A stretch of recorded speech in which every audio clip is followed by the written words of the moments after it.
Bonjour et bonsoir à vous tous et bienvenue à la session en français de HIE 2024. Je vous invite à prendre place confortablement. Si vous ne parlez pas français, il vous sera possible de consulter les sous-titres traduits des présentations dans la langue de votre choix. Pour ce faire, vous devez souscrire au chat de votre groupe linguistique. Si vous ne l'avez pas encore fait, je vous invite à rejoindre immédiatement votre groupe. À cette fin, vous trouverez des panneaux de souscription au groupe linguistique sur le mur derrière vous. Après avoir cliqué le panneau, vous recevrez dans le canal de clavardage un hyperlien sur lequel vous devez cliquer pour terminer le processus d'enregistrement au groupe linguistique de votre choix. Je vous prie de noter que les sous-titres que vous pourrez lire dans le chat de votre groupe linguistique n'est pas une traduction littérale, mais plutôt un résumé des points de chacune des présentations. Si vous voulez poser des questions à la fin des présentations, vous pouvez contacter directement les intervenants par le biais de la messagerie instantanée. Alors, êtes-vous prêts? Oui, alors commençons. Aujourd'hui, vous constaterez au premier coup d'œil que les sujets et les performances présentées au cours de cette session en français semblent avoir peu en commun au-delà du français. Ensemble, toutefois, Gudule Lapointe, Tara Merriam et Jeff Kelly illustrent magnifiquement l'étendue du spectre d'activités qui rendent possible l'expérience OpenSim, du développement et de l'amélioration continue du code OpenSim à la réalisation de performances complexes. Notre premier participant aujourd'hui est Gudule Lapointe. Gudule est le visage public de la grille Speculoos World, qu'elle a fondée en 2011. Gudule de chair et d'os est né en Belgique et vit depuis 2012 en Guadeloupe dans les Caraïbes. Sa grille, nommée d'après le célèbre biscuit Spéculoos, honore d'ailleurs ses origines belges. Dans les premiers temps d'OpenSim, il fallait faire preuve d'audace et de débrouillardise, tout était à faire et à concevoir. C'est ainsi que Gudule a commencé à développer des lignes de commande pour faciliter l'installation et la gestion des simulateurs, ainsi que des outils virtuels scriptés tels que des panneaux de téléportation et de location de parcelles. C'était le début du projet OpenSim Debian, un cadre visant à faciliter l'installation et l'utilisation d'OpenSim sur Linux. Avec le temps, dans ce contexte, Gudule a fini par passer plus de temps sur le code et à la console du serveur qu'à l'exploration et au développement de lieux virtuels. Animé par ces mantras qui sont simplifiés, facilités, harmonisés et intégrés, Gudule n'a cessé d'investir sa créativité dans le développement et le partage d'outils pour les gestionnaires et les utilisateurs des grilles virtuelles OpenSim.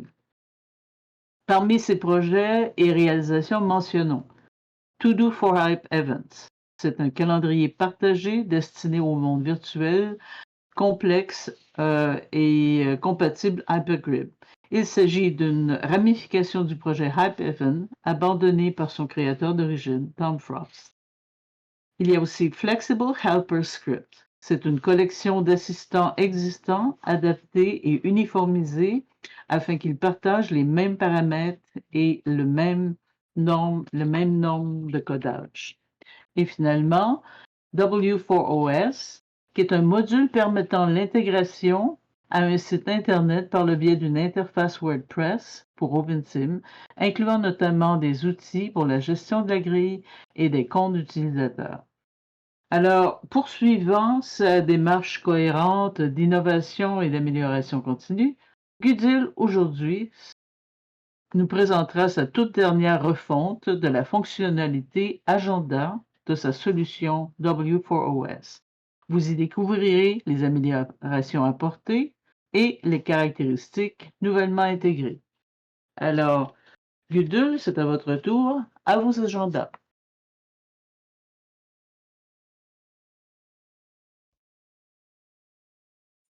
OK.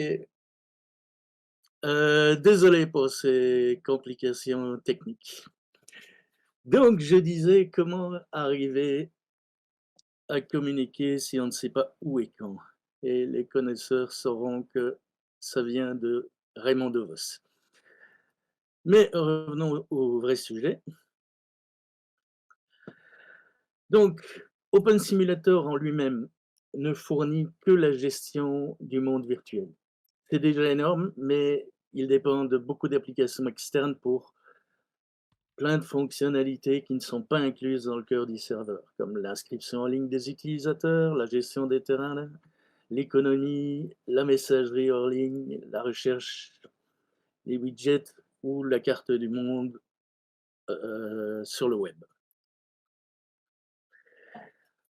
Et ces services sont fournis par ce qu'on appelle des helpers, des applications externes que le serveur ou le client OpenSim consulte pour compléter leurs fonctionnalités. Il existe des helpers pour la majorité de ces besoins, mais ils ont chacun été développés à des périodes différentes, par différentes personnes, dans différents langages. C'est ce que Davici disait dans l'introduction. C'est un casse-tête à configurer. Et c'est ce qui m'a conduit d'abord à la création des Flexible Helper Scripts et pour fournir les assistants de base sous une forme standardisée et qui donc soient beaucoup plus faciles à configurer et installer.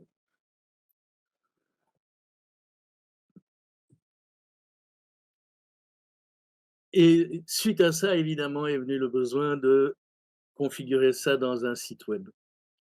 D'où la création de W4OS, un module créé pour euh,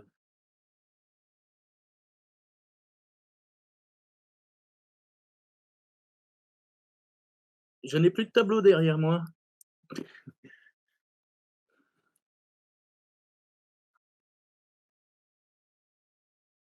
Je ne sais pas où est passé le tableau. Normalement, il y a plein d'illustrations qui viennent derrière moi, mais bon.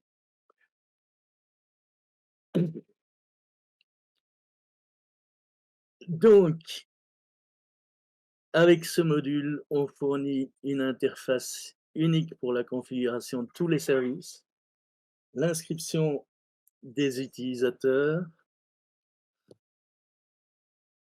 les widgets qui servent aussi pour afficher des choses comme le merci pour le tableau. Pour afficher les pages de profil, le statut de la grille et toutes les autres fonctionnalités des helper scripts. La structure modulaire de W4OS permet de continuer le développement des helpers en parallèle. Donc les deux restent deux projets qui avancent en même temps.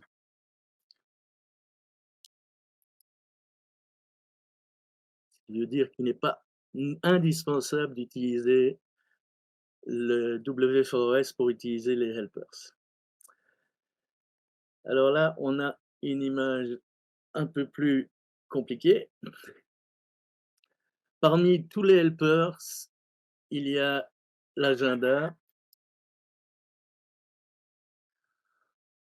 Comme j'ai dit plus tôt, c'est une fonction que je trouve essentielle au dynamisme d'une communauté. Les fonctionnalités d'agenda sont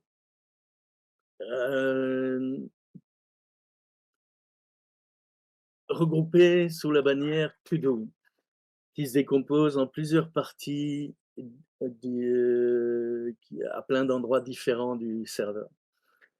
Donc, il y a le To-Do Aggregator, qui est un moteur de recherche qui collectionne les agendas des différentes sources pour les rendre disponibles aux différentes applications.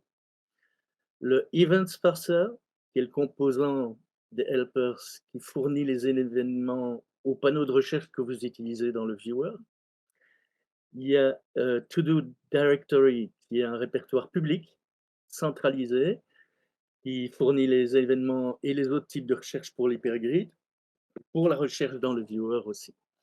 Et le To-Do Board, qui est un objet classique OpenSim pour mettre dans la région et afficher les événements dans la région.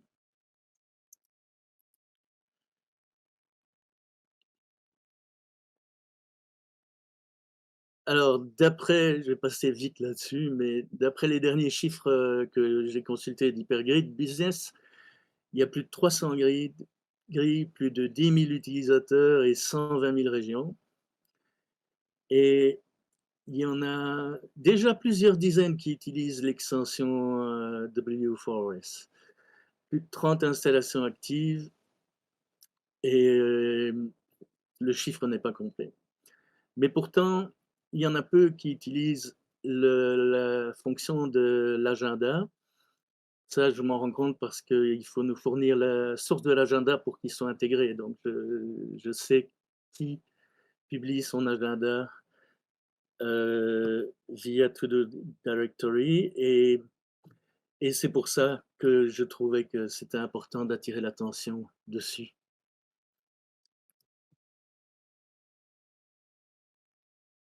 aujourd'hui. Alors, comment intégrer l'agenda et la recherche dans votre grille? Il y a 3 méthodes. Pour intégrer la recherche, ce qui est cool, c'est que la plus simple, c'est aussi celle qui convient à la majorité des grilles. La première, c'est aucune config ou presque, juste quelques lignes dans la config et utiliser To-Do Directory pour toutes les recherches. La deuxième, c'est l'utilisation de To-Do Directory pour les événements uniquement, c'est possible, et les autres recherches, les laisser à votre propre moteur de recherche. Et la troisième, c'est d'installer votre propre moteur de recherche avec votre propre répertoire d'événements.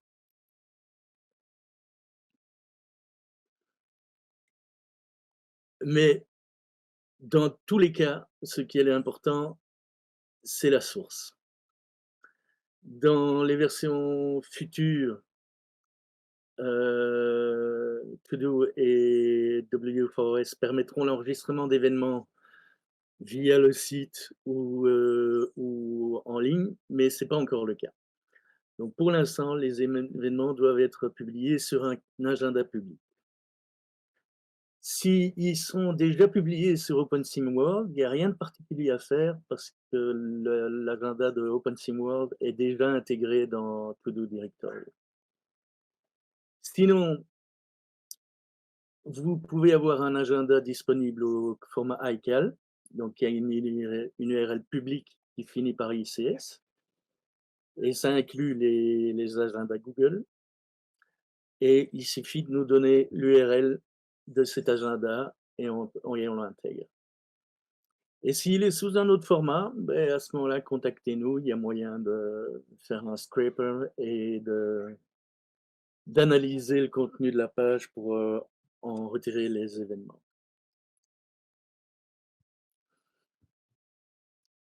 Le plus simple, c'est le format ECAL. Il est compatible avec la majorité des applications de bureau, donc c'est celui que vous pouvez utiliser pour tous les autres moyens que vous voulez utiliser pour consulter l'agenda.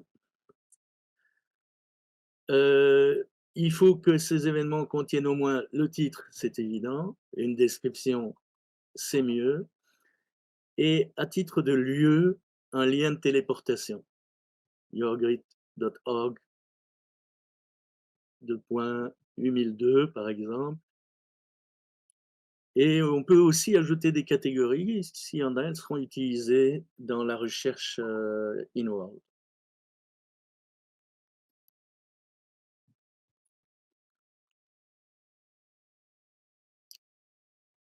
Alors, comme j'ai dit tout à l'heure, la manière la plus simple, c'est d'utiliser To-Do Directory pour toutes vos recherches. Vous devez nous donner d'un côté l'URL public de votre agenda, avec le format que j'ai donné tout à l'heure.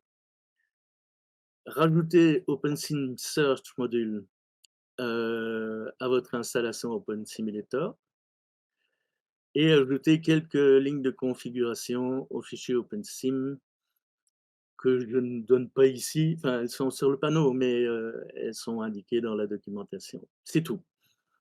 Le panneau de recherche fonctionne pour démarrer les simulateurs, bien sûr, mais le panneau de recherche fonctionnera.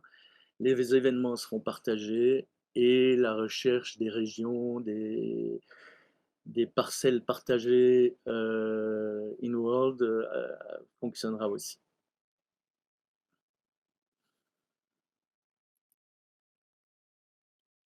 La deuxième méthode, il y a un peu plus de connexion, c'est de n'utiliser To Do Directory que pour les événements. Donc toujours, vous nous transmettez l'URL de votre agenda et vous configurez vos flexibles helper script ou W4OS ou les helpers que vous utilisez pour une utilisation locale, mais vous utilisez notre adresse comme source pour les événements. En principe, j'ai dit une autre solution. En principe, les autres solutions de helper sont à peu près toutes basées sur les mêmes sur le même, sur les mêmes bases, oui. Donc elles devraient toutes fonctionner, ou la majorité.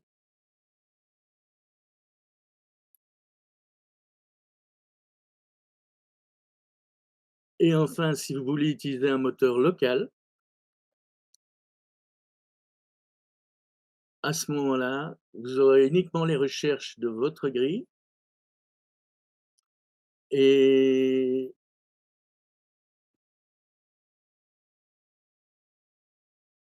c'est donc, particulièrement utile. Si vous n'utilisez pas Hypergrid, ça ne sert à rien d'utiliser un un moteur de recherche global ou si votre grille est privée ou si vous préférez, vous concentrer sur les activités locales. Hem, il est possible, si vous utilisez un moteur de recherche local, de d'aussi vous enregistrer sur To Do Directory. Dans ce cas-là, vos utilisateurs dans votre grille verront uniquement les résultats locaux, mais les résultats apparaîtront aussi pour les utilisateurs, pour les grilles qui utilisent To Do Directory. C'est un cas de figure plus rare, mais ça peut être utile.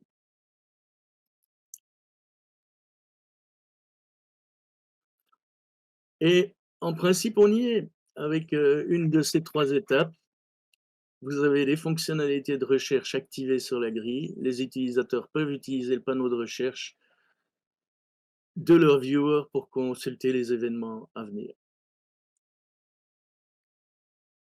Et ça ne vous empêche pas d'aussi les rendre disponibles par d'autres moyens. Avec la to-do board, vous pouvez afficher les prochains événements à venir sur un panneau dans vos régions. Avec la page web de To-Do Directory, vous pouvez simplement consulter l'agenda des activités. Et dans votre application habituelle de calendrier, vous pouvez vous abonner à l'agenda de To Do Directory ou de votre grille selon les cas. Le but est que ce soit compatible avec un maximum de méthodes.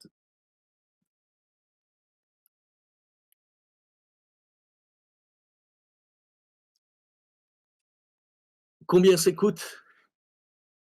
Rien.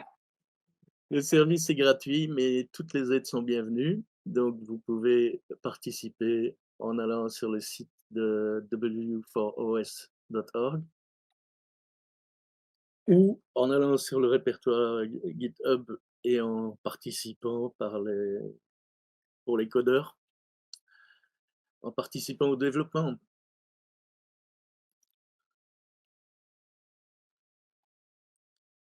En conclusion, To-Do et d'une manière générale W4OS sont conçus pour être flexibles et s'adapter aux différents cas d'utilisation. L'approche, c'est de faciliter au maximum l'intégration complète dans le viewer, tout en étant compatible avec les autres méthodes populaires comme les panneaux in-world et les sites web. L'objectif principal, c'est de partager entre les différentes grilles un maximum d'informations pour permettre à la communauté de profiter pleinement des possibilités offertes par Open Simulator et Hypergrid.